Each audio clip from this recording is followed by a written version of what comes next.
Came out this morning, seen there was a big old leak. Look at this, big old leak. And it's just streaming. Trying to see where it's coming from. In a further investigation, I did test the liquid. It appears to be antifreeze. So I popped the hood. This is a 2002 Escalade EXT, by the way. This is my brother's truck, and he bought this truck actually from a neighbor who had the truck just sitting in her yard for years, and then he finally approached her and asked her if she wanted to sell it, and she did. And he had to replace the transmission and the transmission, and it's been working fine until now. But anyway, there's a couple of things wrong with it, but what I have seen is that there's a problem, or water's leaking from the hose coming from the engine. I see that, but then also I've seen water coming from like the water pump. So I may have to replace those too. I know he probably don't want to hear this because, you know, brother on the budget. But anyway, you guys, come on and ride with me on this trip. Let's see what we can do, how we can fix this. Alrighty.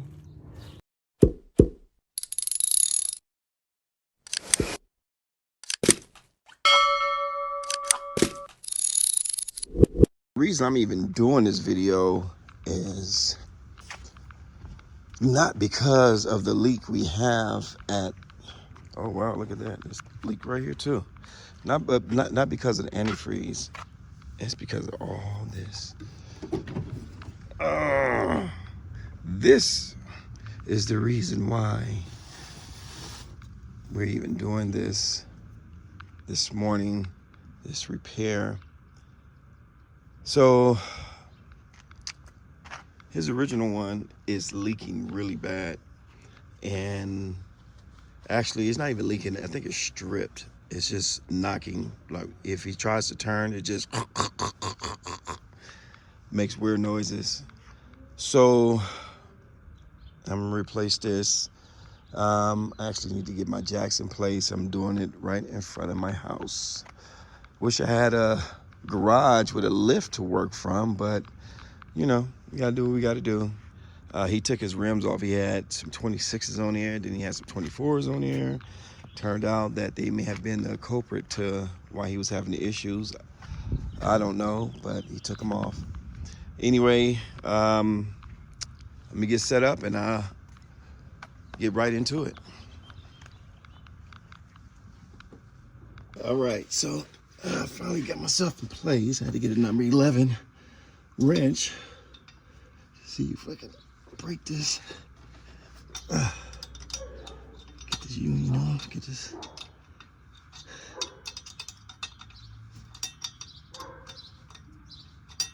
Okay, so now I have the truck jacked up, and so you're looking at everything.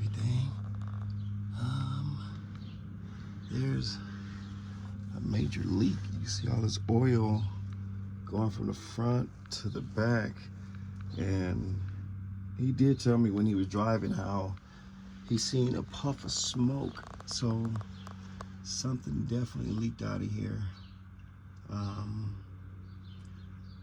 But anyway, we're under the truck. I got the 10-ton jacks, jack stands, the heavy duty ones.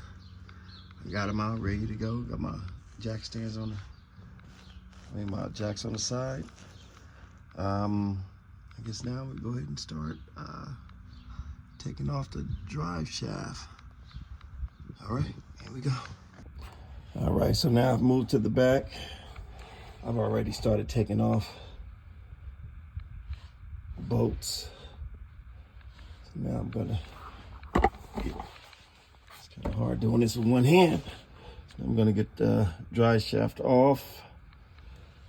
Somebody, I was looking at another video, you're saying she take off the exhaust manifold, or the exhaust pipe. And I'm trying to figure out why. But until I need to, I'm gonna leave it on. Well, actually, I gotta cut that.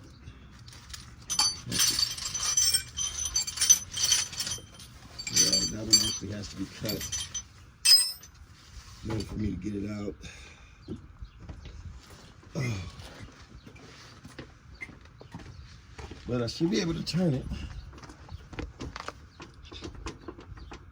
Oh, that's right. Yeah, it's still connected to the transmission. So let me show you where I'm at now. Now I'm trying to take the bolts out from the top. So I'm off from the transmission. Let's see if I can get hang on that. Anyway, I started taking this bolt out right here. I don't know if you can see that. This bolt right here, where the drip is coming from. It's a 5/8. So I use the 5/8 open.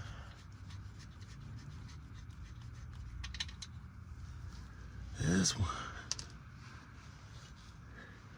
Oh, I dropped my 5/8. Oh, where did my 5/8 go?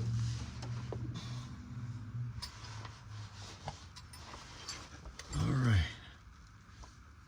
So what really helps is the fact I got a ratchet on here. It really helps out a lot.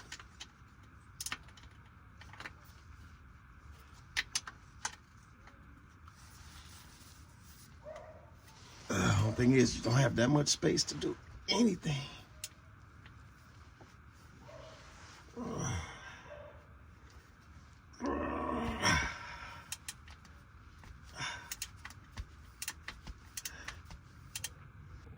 Alrighty, so you know, in looking at these bolts, I don't believe this is the right bolt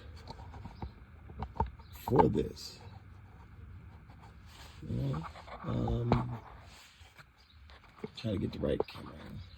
But I don't believe this is the right bolt for this because all the ones I've seen do not look like this. But I know some work was done on this truck recently.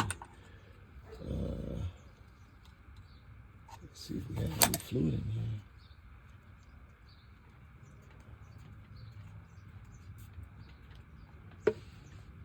Oh wow, there's no fluid in here. This thing is dripped, it's dry. Oh wow, look at that. So there was a lot missed because my phone died, but it is plugged back up now. I was able to get it out. I didn't have to take off no crossbars, none of them. I just had to take off the dry shaft. But anyway, I got a problem. So I thought I had the same transfer case. You see, this is a 149 CM, and this one over here is totally different. Totally different. You can see the difference here opposed to here. That one here, and the build is different. Come from here, see, here, it just goes.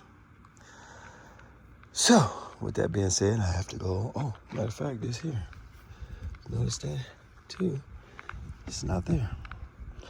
Anyway, I have to go and get the right one because this is not it. And this is even different. Notice, it's different. Anyway, I can do one or two things. I can rebuild, open this up, take the port, and see if the insides are compatible to this one. If so, voila. But if not, so be it. But I think this may still work. I just have to measure the distance here and make sure that it's consistent. But if not, oh well, I just have to get the correct one. So I will restart this once I get the correct one. All right, thanks. And I'll be right back. Unfortunately, I was not able to get the second half, but this is the result of what I did. And as you can see, the 24s are back on the truck, and it runs perfect.